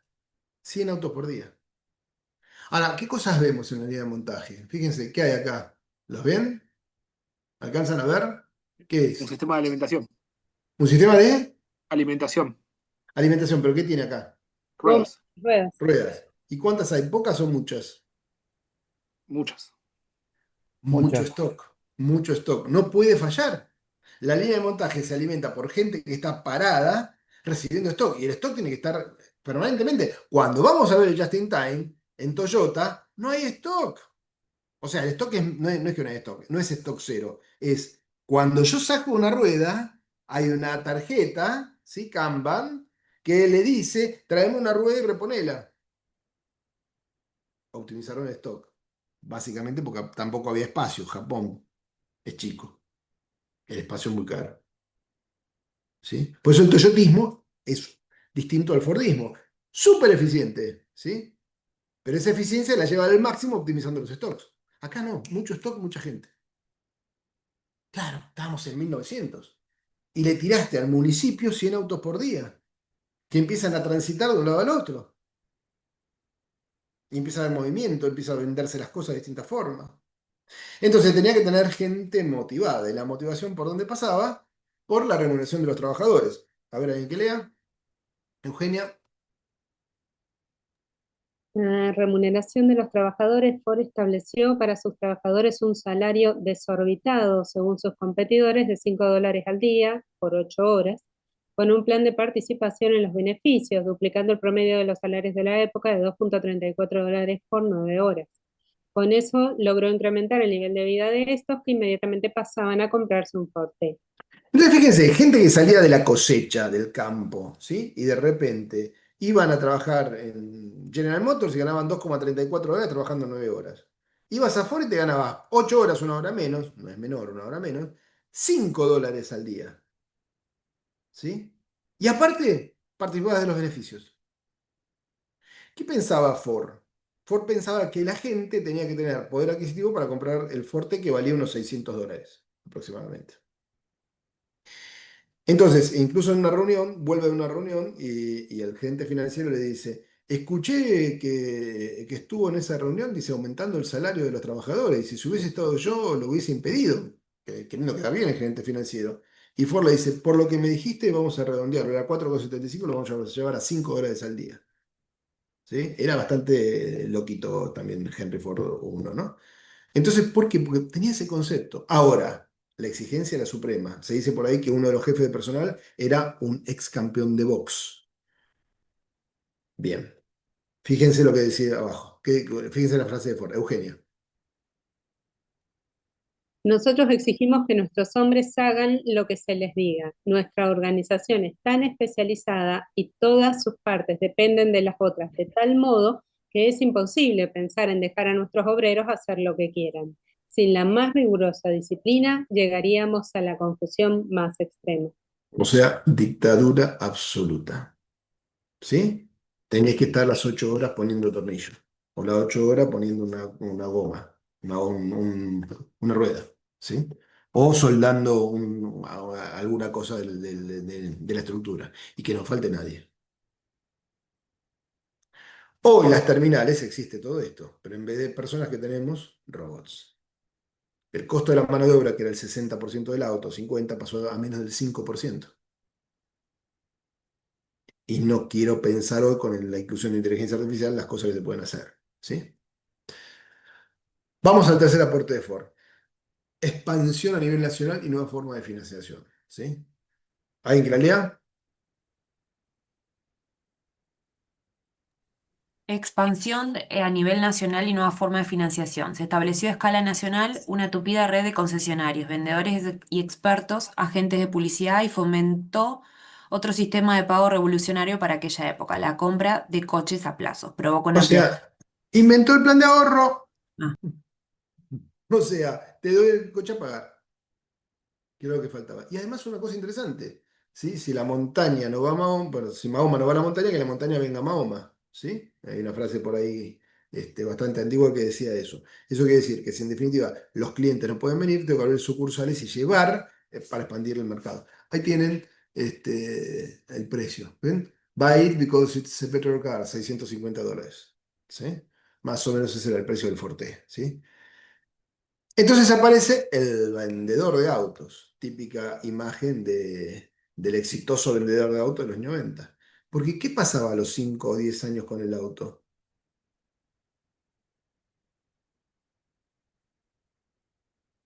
Hay que cambiarlo. Había que cambiarlo, con lo cual empieza a originarse la venta del usado. Un mercado nuevo que no existía. O sea, en 1905 no había usados, pero en 1915 sí. ¿Sí? Con lo cual no te comprabas el último Forte de 0 kilómetros, pero te comprabas un usado de $300. Se iba expandiendo. ¿Sí? Entonces, te lo vendo a plazos, si tenés capacidad financiera para pagarlo, y también tenés la venta del usado. ¿Sí? Con lo cual también empiezan las técnicas de marketing, etcétera, etcétera, etcétera. ¿Sí? Fíjense cómo la expansión del automóvil empieza a permitir el movimiento de las personas, el intercambio, favorece el comercio, lo carrozás y ya no tenés un auto, sino que tenés un camión, ¿sí? Y revoluciona el transporte. ¿Sí? Bien. Taylor y Ford forman parte de esa empresa que nació en base a reducir costos por la eficiencia. En ese contexto, ¿sí? Estos son los postulados de la fabricación en serie. Economía de escala, organización jerárquica, ¿sí? Cada uno tiene su jefe y lo que dice el jefe se hace. Integración vertical, todas las piezas que podían fabricar las integraban dentro de Ford. Mano de obra barata y no cualificada. Vos venías del campo y no necesitabas mucha capacitación. Mira, tenés que poner esto y esto. A lo mejor el capacitador, era el personal capacitado era mejor el soldador, pero el resto era por un tornillo. Piezas estandarizadas e intercambiables. De ahí viene la frase, daré el auto que quieran siempre que sea de color negro. Una sola pintura, color negro. No aumento la variedad, no aumento los stocks. Máquinas especializadas, ¿sí? No se cambia, no hay cambios ¿cómo se llama? De medidas, ¿sí? La misma máscara, o sea, no tengo que cambiar el tipo de rueda. La rueda es estándar para todos los autos, ¿sí? Y la atención se centraba en reducir costos y precios. ¿Por qué? Porque la idea era hacer un auto affordable, asequible, comprable, ¿sí? Fíjense que en todo esto, el contexto de la época, ¿cómo era la educación? Te dicen, no tiene nada que ver con eficiencia esto, pero sí tiene que ver con, con la filosofía que tenía que ir acompañando todo esto. ¿Cómo era la educación en la época, hacia el principio de 1900? Mm, Adecuada a la Primitiva, época, con suerte. rústica. ¿Cómo? Adecuada a la época, un poco más, Bueno, más pero ¿cómo era? básica, básica. No sé Solo si la vas. primaria creo que tenían obligatoria, apenas sabían leer y escribir algunos. No Sí, había pero No, más allá de eso, ¿en qué se ponía énfasis? no había escuelas técnicas, digamos. Empezaron a ver, ¿Cómo es la pregunta bien, Marcelo, perdón? Ford tiene una escuela técnica, ya la repito, Ford tiene una escuela técnica que la trajo a la Argentina y que hoy es una de las mejores escuelas de acá en la zona de Pacheco, ¿sí? No, la pregunta era, ¿cómo era la educación en esa época? Sí, no, coincido, no, pensé que era otro el punto de lo que habías consultado, perdón. O sea, ¿cómo vienen las películas? ¿Sí? Porque Pink Floyd, Estructurada, estructurada, basada en qué, sobre todo en la... teoría, no. Sí, o también eso, En la sobre todo Rígida. en repetición. la época Era en la ¿Qué tener que es repetición. más hacer. importante? ¿Qué era más importante? ¿Cumplir lo que decía el profesor o aprender? Claro, No, a eso cumplir. voy, como era más formal, más direccionada, por eso también generaba más eso de O poder la sea, te supervisión, la agrego jerarquía. la palabrita, No disciplina. permitía cuestionar. No, era súper Disciplina, disciplinada. Vos te exactamente. salías de la regla y reglazo en la mano. Exactamente. Los bancos, uno atrás de otro. El recreo, formar filas, ¿sí? Todos uno atrás, todos seriados, ¿sí? Wall Street, Pink Floyd, ¿vieron? No necesitábamos más educación. We don't need more education. Bueno, no voy a cantar. Entonces, ¿qué es una crítica al sistema educativo? Que era sobre todo la disciplina. ¿Por qué? Porque vos salías de la escuela e ibas a una fábrica y en la fábrica tenías o el rol de foreman, que tenías que látigo, o el rol de operario que tenías que soportar la orden de tu jefe. Entonces te formaban para recibir órdenes. Hoy no. Hoy hablamos del coaching, no del capataz. El supervisor, el que supervé, supervisor, ¿sí? Es el que supervé y el paso siguiente es tener un coaching, el tipo que sabe a lo mejor de vos. Entonces, en esa época, un foreman a lo mejor tenía 6 7 personas a cargo. O 10 no más de eso. Hoy un coach tiene, un supervisor de hoy tiene 50 personas porque lo que se trata es que coachee a la gente, que la gente piense, ejecute. Hay un esquema totalmente colaborativo. Acá no, el esquema era la orden. ¿Sí? No está ni bien ni mal, era lo que teníamos en la época. Pero fíjense cómo va evolucionando también los sistemas educativos en función del modelo industrial que tenemos. ¿Sí? Bien, nada, un comentario simplemente. ¿Preguntas? ¿Comentarios? Ahí cuando decía que intentó, que iba por la economía de escala vertical, después cuando intenta y se monta esa ciudad para conseguir el caucho barato en Brasil, que fue un total fracaso, esto viene siendo Ah, como un sobredimensionamiento de lo que él pretendía y no contempló las cuestiones culturales, tal vez, o las cuestiones de no, los a ver, básicamente era esto, integración vertical. El integración. caucho, el margen del cauchero me lo quedo yo. Sí. Eso sería todo, el parámetro de todas las empresas, ¿sí? Fíjense que hay una serie, que no sé si la dan ahora, que la daban en el canal de historia, que era cómo se generó la industria en Estados Unidos y te mostraba el acero en Pittsburgh, Ford, el de los trenes, y cómo se peleaban entre ellos. O sea, en algún momento el petróleo, o sea, Rockefeller, se pelea con el ferrocarril por el costo del flete del ferrocarril. Le agarra la loca a Rockefeller y que inventa uno de los cambios más importantes del siglo pasado, el caño. Un, una superficie circular donde adentro circula el líquido, los gasoductos, los oleoductos. Llegó al puerto haciendo una cañería gigante. con toda la complejidad que eso significa, sobre todo cuando venís con el gas. Y hoy llegamos a normas de protección y demás. ¿Sí? Pero eso surgió de la pelea de Rockefeller con, no me acuerdo ahora el nombre del ferrocarrilero. ¿Sí?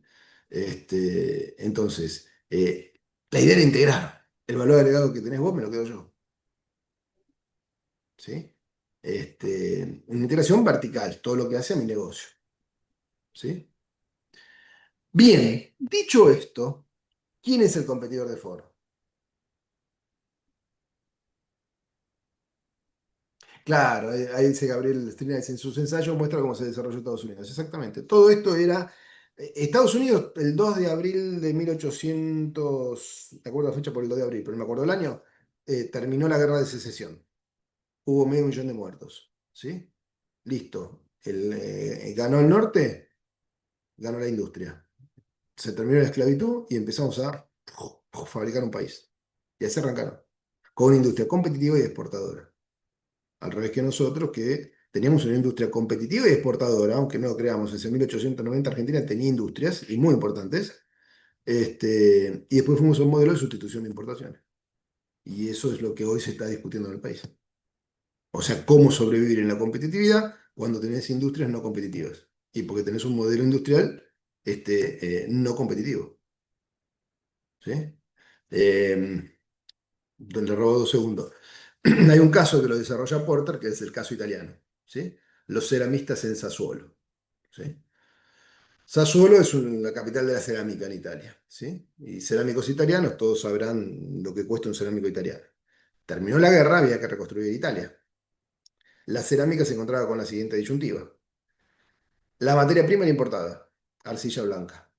¿Sí? Las máquinas eran importadas y estaban pensadas y armadas en función de la arcilla blanca. Entonces, los italianos de Sassuolo se reunieron en la cámara de ceramistas, y empezaron a pensar cómo podemos salir de este entuerto. Y entonces empezaron a decir, bueno, ¿qué tenemos? Y a ver, necesitamos usar lo que tenemos. En la pobreza de posguerra, con una lira totalmente devaluada, otra que la devaluación argentina, un desastre. Bueno, por eso muchos estamos acá, ¿no? Porque muchos de nuestros abuelos inmigraron por esa hambruna que se vivió de posguerra. ¿Sí? Entonces, ¿qué pasó? Se juntan y dicen, necesitamos cambiar las máquinas. Nuestro proveedor no nos las va a cambiar, porque es su negocio vendernos esas máquinas adaptadas a su materia prima para que le importemos la materia prima. ¿Quién nos puede cambiar la máquina? Sassuolo, Módena. ¿Qué hay en Módena? Los que les gusta la Fórmula 1. Ferrari. Ferrari. Entonces, fueron a ver a Módena los técnicos de Ferrari y le dijeron, muchachos, miren, tenemos esto, ustedes pueden adaptar, si saben hacer un auto, ¿cómo no van a saber esto? Adaptar las máquinas para que podamos usar arcilla roja en vez de arcilla blanca. Perfecto, listo. Se coparon, se entusiasmaron y empezaron a armar su propio emprendimiento. Fabricantes de maquinaria. Yo estuve como 10 años en la industria cerámica y cada vez que tenía un problema llamaba a empresas de Sassuolo o de la zona y en 2 minutos me lo solucionaban, de proceso, de lo que sea, ¿sí? Entonces, ¿qué pasó? Se empezó a desarrollar una industria de maquinaria. A su vez, empezaron a tener la arcilla roja. Entonces empezaron a usar las materias primas propias, agregaron valor, integraron, lo mismo que Estados Unidos, ¿sí? En esa integración, ¿qué dijeron? ¿Qué tenemos en Italia también? El diseño. Versace, ¿me haces así como haces para la ropa, me lo haces para el mosaico, para la cerámica? Y empezó la cerámica con diseño italiano. ¿Sí? Y el diseño fue el boom y empezó a exportarse al mundo. El modelo industrial italiano es un modelo exportador. Exportador de máquinas, exportador de cerámicas y al mismo tiempo abasteció el mercado interno. Así pasó a ser la séptima economía del mundo como eso de Italia. Porter también habla de un modelo similar que es el de Corea, que pasó a ser la 11 economía del mundo. ¿Sí? En el Mundial del 78, ya que estamos cerquita del Mundial, las pelotitas, Mundial 78, Argentina 78, se fabricaban en Corea. ¿Sí? Producto de que era muy barato fabricar en Corea, como hoy es en China. ¿Sí? O China, o Bangladesh, o algunos otros países. Ahora vamos a volver sobre el tema. Pero ¿qué les quiero decir con esto? Lo que se está un poco discutiendo hoy es eso. ¿Cómo pasar de ese modelo industrial a un modelo industrial competitivo? Y tenés que ser muy flaquito. Por eso es importante lo que veamos hoy, que lo apliquen en lo que viene. Porque lo que viene es eso. Van a cerrar un montón empresas si no son competitivas. ¿Por qué? Porque ya no tenés la inflación, la devaluación y todas las variables monetarias que te ayudaban a ser eficiente cuando realmente no lo eres. Vamos a volver sobre el tema en 10 minutos. Pero volvamos un minuto a Ford. Del otro lado de Ford, ¿quién estaba? ¿Quién era el competidor de Ford? General Motors. General Motors, obviamente. General Motors fue fundada por un señor que se llama Charles Duran, que nadie lo conoce. ¿Sí? Y Charles Duran decía, ¿cómo un auto para cada americano? No es lo mismo si yo tengo 5 hijos que si yo soy soltero. No. Cada uno tiene que tener un auto de acuerdo a su necesidad. Entonces se inventa General Motors, con distintas marcas. Chevrolet es una marca de General Motors. Valiant es otra marca de General Motors. Y así sucesivamente distintas marcas. Muy bien. Entonces, ¿qué decía este hombre? Yo tengo que ofrecerle mucho al mercado. Claro, un mercado que recién nacía. Y el mercado, un auto por $600, dame el auto y déjame andar. No me importa si es negro, si anda como un carruaje o lo que sea. ¿Sí? Y este no. Este estaba adelantado a su tiempo 20, 30 años. Clase pasada. Capital de trabajo. Si vos tenés muchos productos, mucha variedad de productos, ¿qué tenés que tener?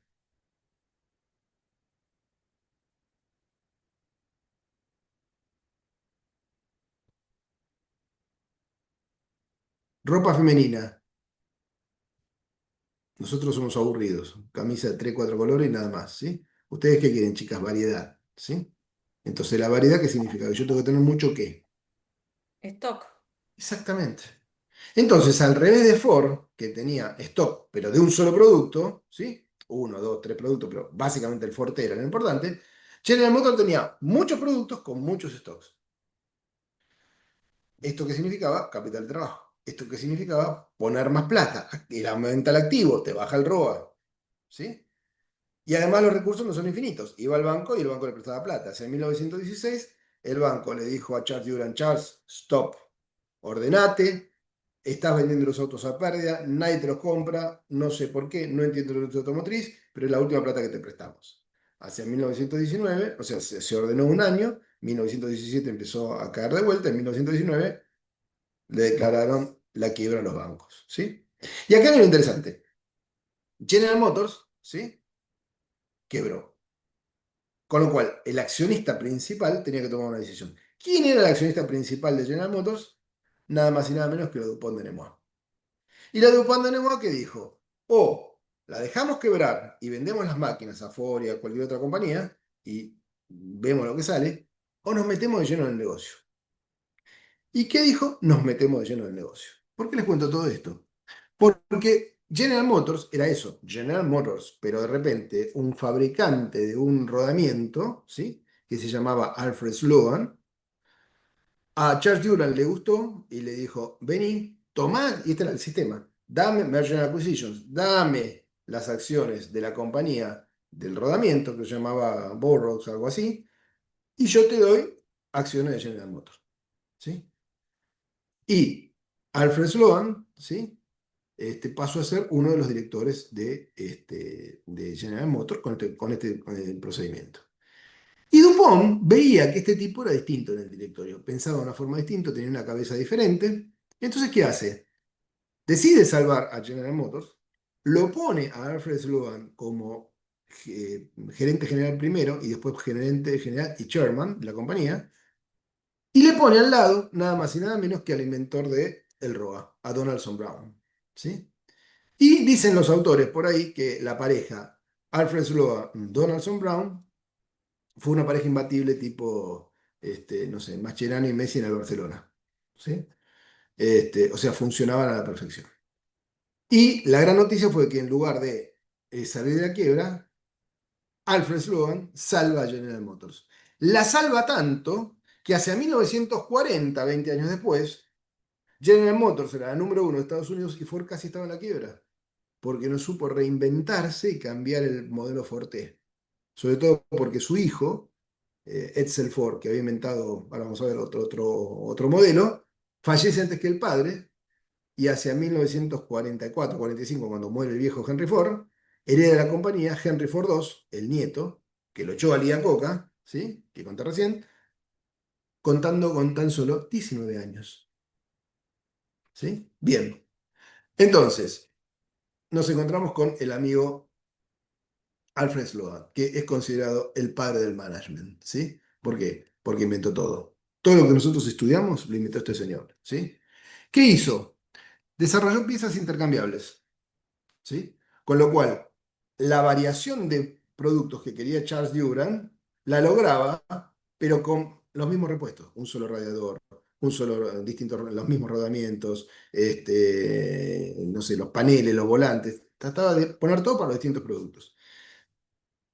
Hizo una política de producto con distintas gamas de productos para distintos mercados. Inventó la obsolescencia programada, esto que hace hoy que estamos en el iPhone 16, creo, bueno, seguramente Apple ya tiene el 19 pensado. Bueno, esto lo inventó este señor. Cuando yo estudiaba me habían dicho que lo inventó IBM. No, lo inventó Alfred Sloan en General Motors. Cuando sale un modelo nuevo, ya sabemos quién lo va a reemplazar dentro de 3 o 4 años. ¿Sí? Controles financieros rigurosos, siguiendo toda la escuelita de Donaldson Brown. ¿Sí? Inventa la descentralización federal. Cada marca de General Motors tenía un gerente a cargo y era responsable por los resultados. La invención de la unidad de negocio, la Strategic Business Unit, la inventó Alfred Sloan. Todo esto, es más, está escrito en el libro de cabecera de los 80 de Administración de Empresas, que era La Gerencia de Empresas, escrito por Peter Drucker. Peter Drucker era un periodista amigo de Alfred Sloan, que veía lo que hacía, le contaba a Alfred Sloan y este lo escribió en el libro. ¿Sí? Alfred Sloan escribió un libro que se llama My Year with General Motors, del cual Bill Gates, vieron que Bill Gates comenta libros, dice, si querés saber todo lo que hay que saber de administración, lee ese libro, porque ahí está todo. No lo digo yo, Bill Gates. Bien, ¿qué logró con esto el amigo Alfred Sloan? Nos encontramos en 1921, cuando el mercado automovilístico ya alcanza una madurez con el Ford T. Ford es el dominador absoluto del precio bajo. General Motors tiene 7 modelos poco diferenciados, una mala política de productos, todos distintos a distintos segmentos del mercado, pero sin diferenciar las políticas de mercado, o sea, iba un mismo producto para distintos niveles. General Motors tenía todas las unidades vendidas por debajo de las de Ford en cuanto a volumen y al mismo tiempo también en rentabilidad, ¿sí? O sea, todos perdían dinero. Crea un comité especial, inventó esto, la creación de comités especial, ¿sí? Para hacer la nueva política de producto, ¿sí? Y las bases eran estas: producir una línea de automóviles para cada segmento, que no compitan entre sí y con escalones cortos, ¿sí? Entre cada uno de los productos. Y este más o menos es el esquemita que armó, donde ejercía una política de penetración, ¿sí? O sea, producía en masa, igual que Ford, una línea integrada de productos dotados de mejor calidad y mejores precios. Entonces, el del segmento bajo, con esta política de penetración, tenía algunas características que el más alto del precio bajo lo raleaba al más bajo precio del precio medio. O sea, le iba tocando las puntas y entrando en el otro sector. Con esta política de productos, con los cambios que hizo, con la introducción de Donaldson Brown, el manejo riguroso financiero, el control de gestión de cada unidad de productos, como antes Donaldson Brown lo seguía con los molinos, ahora lo seguían con cada gerente de marca, ¿sí? Logró posicionar totalmente a General Motors, ¿sí? Y un poco fíjense que lo que les dije recién de Charles Duran, totalmente desconocido, lo asume Alfred Sloan, que decía un auto para cada bolsillo y para cada necesidad, o para cada propósito, ¿sí? Eh, Bueno, control financiero, entonces se los conté. Mientras tanto, ¿qué pasaba con Ford? Finaliza el Forte, sin embargo, Ford lo sigue produciendo. Hacia 1927, Edsel Ford crea el Ford A como un otro producto que aparece como una innovación, ¿sí? Pero ya General Motors había hecho lo suyo. Se muere Edsel Ford, ¿sí? Y finalmente aparece Henry Ford II a los 19 años, que lo que hizo fue salía a buscar a los gerentes de General Motors, ofrecerle el doble de plata y le robó los gerentes a General Motors y así armó la estructura gerencial teniendo 19 años como presidente de Ford. ¿Sí? Entre los cuales estaba Lía Coca, que después lo echó. Termina la guerra, viene la segunda mitad del siglo XX, ¿sí? Donde aparece el auto japonés. Crisis del petróleo de los 70, el auto pequeño, ¿sí? Mientras tanto, Japón empieza a desarrollar casi calladamente, ¿sí? Todo el tema de la nueva técnica empresarial japonesa. O sea, cuando Estados Unidos ve la necesidad de rearmar Europa, que le manda a Europa el plan Marshall, plata. ¿Y a Japón qué le damos? ¿Cómo rearmamos Japón? ¿Y qué podemos darle? Señor, un tal Deming que está dando vuelta por ahí, que está hablando de los círculos de calidad, que está hablando de la mejora continua. ¿Por qué no le mandamos a este señor? Le mandan a Deming y Deming cae en una cultura, la cultura japonesa, de la paciencia, donde las ideas de Deming están perfectas. ¿Sí? Claro, descubrimos en los 80, ya me tocó vivirlo, toda esta nueva experiencia de Japón que destruía en costos. Crisis del petróleo de los 70, hizo un auto chiquito, de bajo consumo. Al americano le gusta, vieron lo que son las camionetas americanas, ¿no? Le gustan los autos grandes, muchos caballos, 6 cilindros o 12 cilindros, ¿sí? Y los japoneses con algo chiquito, pero cuando no te da el bolsillo, y se fue penetrando en el mercado. Tanto es así que se habla que más de una vez durante la Guerra Fría hubo amenazas reales sobre Japón, diciendo si seguís vendiendo productos, te invado, ¿sí? Pero la cuestión que, y Toyota es la representación de todo esto, ¿no? Donde Toyota es una gran y armoniosa fábrica, donde todos los improductivos, porque existen improductivos en Japón, quedan en la puerta. Una vez que entraste al ballet de Toyota, es todo perfecto. Y básicamente con un concepto de Kaizen, de orden, ¿sí? El Kaizen es la mejora continua, para lo cual requiere uno de los principios es el orden y demás. Y el Kanban, a diferencia de Ford, donde mete producto y que lo van a usar, ¿sí? El Kanban no tengo lugar, con una tarjeta traigo productos, ¿sí? Si yo digo con una tarjeta traigo productos, el Kanban moderno que se ve en todos los supermercados, ¿cuál es? A ver si lo sacan.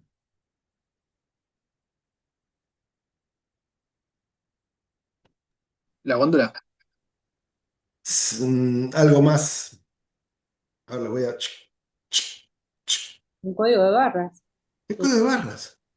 Vos vas al supermercado y no está habilitado el código de barra y la cajera te dice, volvé, no te lo puedo vender. Y el código de barra que te permite una trazabilidad espectacular. Tanto es así que hasta puedes manejar los descuentos, las promociones, lo que sea con el código de barra. Entonces el código de barra no es otra cosa que el Kanban.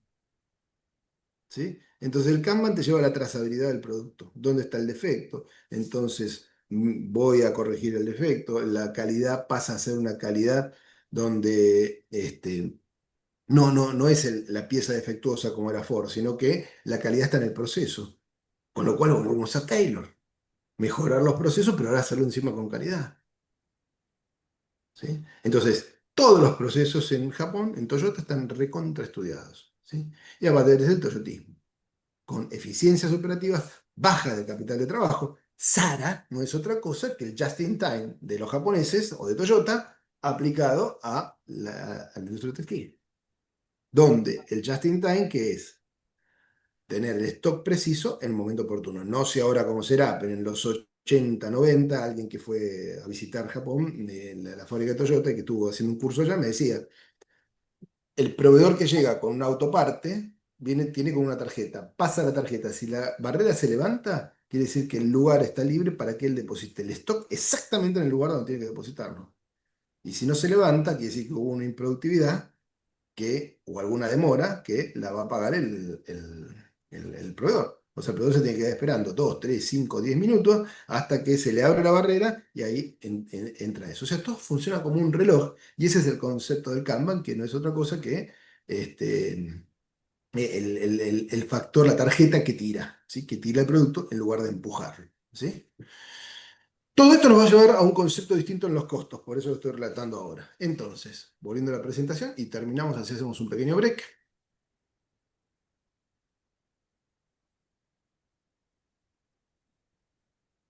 El concepto de Lean Manufacturing, eliminación de los Ahí te hago una sacrificios. consulta. En ese Sí, caso, si la improductividad no está asociada, por ejemplo, a que el proveedor llegó tarde, sino que es una falla en la matriz o en la producción en serie de Toyota, ¿igual lo paga el proveedor?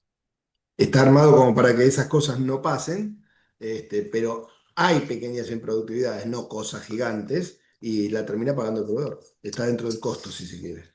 Ok.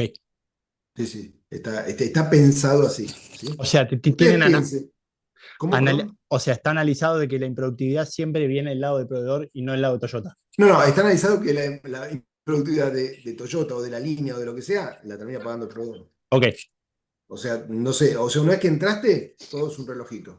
ok. Esta persona que estuvo 30 días en Japón me dice, no te puedes imaginar, Marcelo, es un ballet, es todo perfecto, adentro. Y si hay improductividad, quedan afuera. ¿Sí? Perfecto. Pero adentro funciona a la perfección, ¿sí?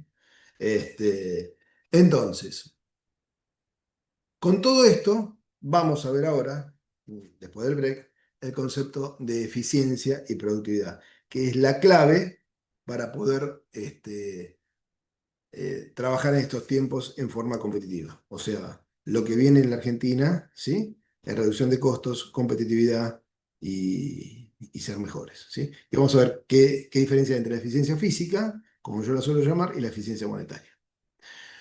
¿Preguntas, comentarios?